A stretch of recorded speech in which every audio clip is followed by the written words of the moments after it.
야곱은 욕심이 많았던 사람입니다. 형의 발꿈치를 잡고 태어났습니다. 그의 아버지는 그의 탐욕을 눈치채고 그의 이름을 야곱이라 합니다. 그는 그 이름처럼 앞서는 자들을 넘어뜨려 내가 서는 자가 되려고 합니다. 야곱은 형을 꼬드겨서 장자권을 빼앗습니다. 라반에게는 자신이 받았던 사기를 곱절로 되돌려 줍니다. 형 에서가 두려워 자신보다 가족들을 앞서 보냅니다. 세상에 내가 먼저 살겠다고 자녀들과 아내를 먼저 원수를 향해 보내는 사람이 이 땅에 어디 있겠습니까? 세상에 이런 아버지가 어디에 있습니까?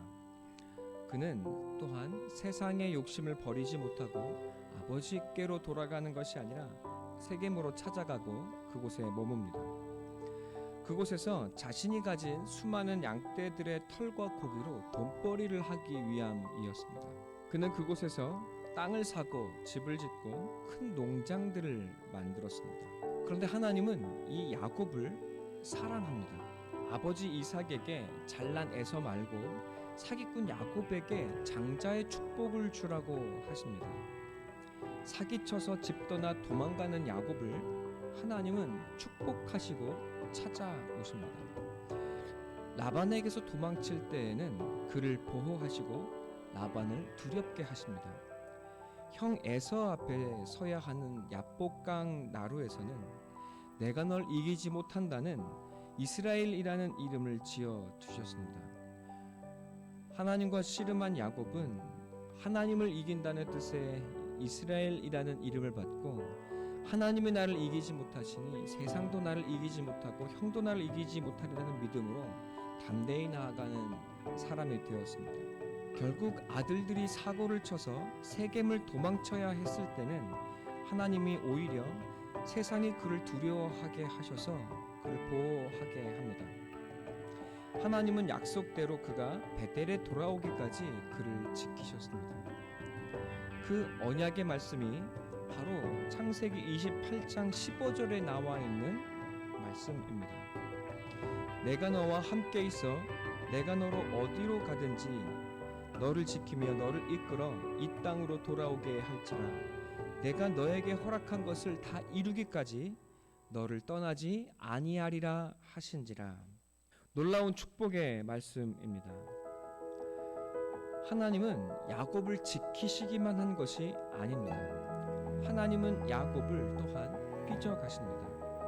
세겜 땅에서 보란듯이 성공하나 싶었을 때 그는 딸을 지켜주지 못하는 큰 슬픔을 경험해야 합니다. 사고치는 아들들 때문에 그는 자신이 이루었던 땅과 집과 농장들을 다 버리고 도망을 칩니다.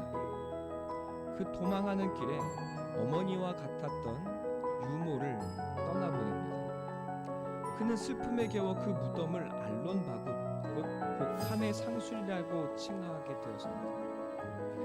하나님께로 돌아가는 길에 그는 편애했던 아내 라헬을 잃습니다. 그리고 돌아오자 아버지 이삭이 죽습니다. 또 편애했던 아들 요셉이 죽습니다. 그는 그렇게 알고 삶을 살았습니다. 또 흉년이 찾아왔습니다. 그는 양식을 구하기 위해 자신이 가지고 있던 재산을 다 팔고 있습니다.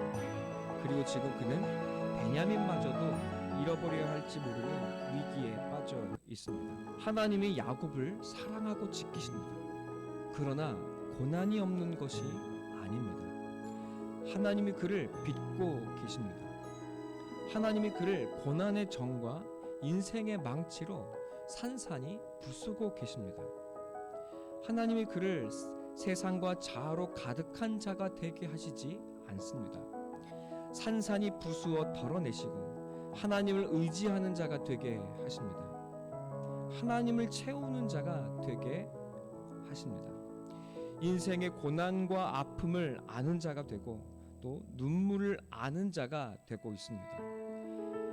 그는 인간의 술수가 또 자기의 지혜가 하나님 앞에 아무것도 아닌 것을 아는 자가 되고 있습니다. 하나님 없는 욕망의 질주는 결국 깨어짐과 죽음만이 남는다는 것을 알게 되고 있습니다. 인간의 사랑은 결국 모두를 질투와 파멸과 아픔만을 남게 하는 것을 그는 삶으로 경험해야 했습니다.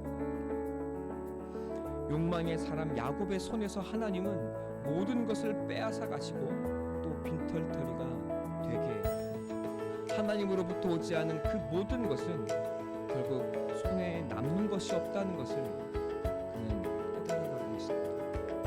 하나님은 집요하게도 야곱이 하나님 아닌 다른 것을 손에 쥐는 것을 용납하지 않습니다. 하나님보다 다른 더 마음에 드는 것을 하나님은 허락하시지 않습니다. 너무 심한 하나님이고 또 때로는 잔인한 하나님으로 느껴지지 않겠습니다. 그러나 우리는 보아야 합니다. 하나님의 약속이 이루어지지 않은 것이 없습니다. 그의 꿈은 고작 보이는 형을 이기고 또 삼촌을 이기는 것이었습니다. 또 세상에서 고작 보란듯이 집 짓고 땅 사고 양털이나 팔면 그에게 소원은 그만이었습니다. 사랑하는 아내를 붙잡고 위로받고 사는 것이 그의 남은 인생의 전부가 되었을지 모릅니다. 그러나 하나님은 그의 손에 아들을 빼앗아 하나님의 아들 삼으시고 그 아들로 세상을 구원하는 통로가 되게 하십니다. 세상과 제국의 총리가 되게 하시고 바로가 이 세상의 대통령이 굴복하는 하나님의 사람이 되게 하십니다. 오늘 야곱은 세상의 가장 영광스러운 아버지로 부름받고 초대받고 있습니다. 오늘 그는 영광의 자리로 높임받으며 나아가고 있습니다.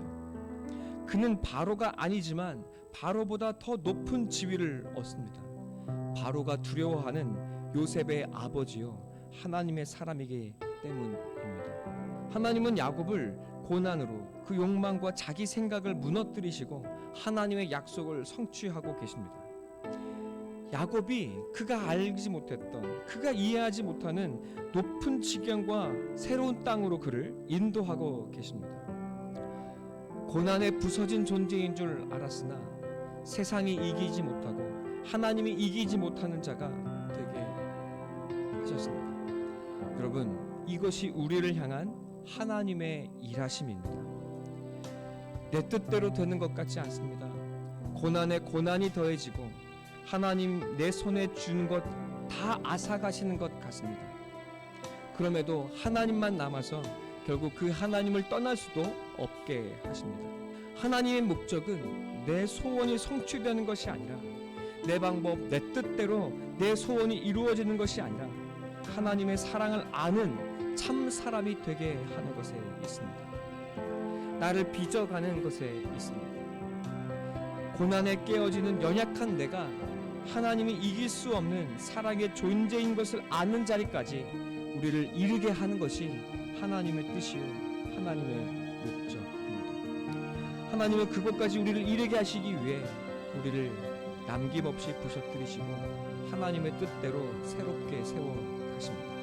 그러나 여러분, 우리는 마침내 보게 될 것입니다. 우리는 그 자리에서 결국 내 모든 소원과 내 깊은 마음의 모든 갈망이 남김없이 이루어져 있는 것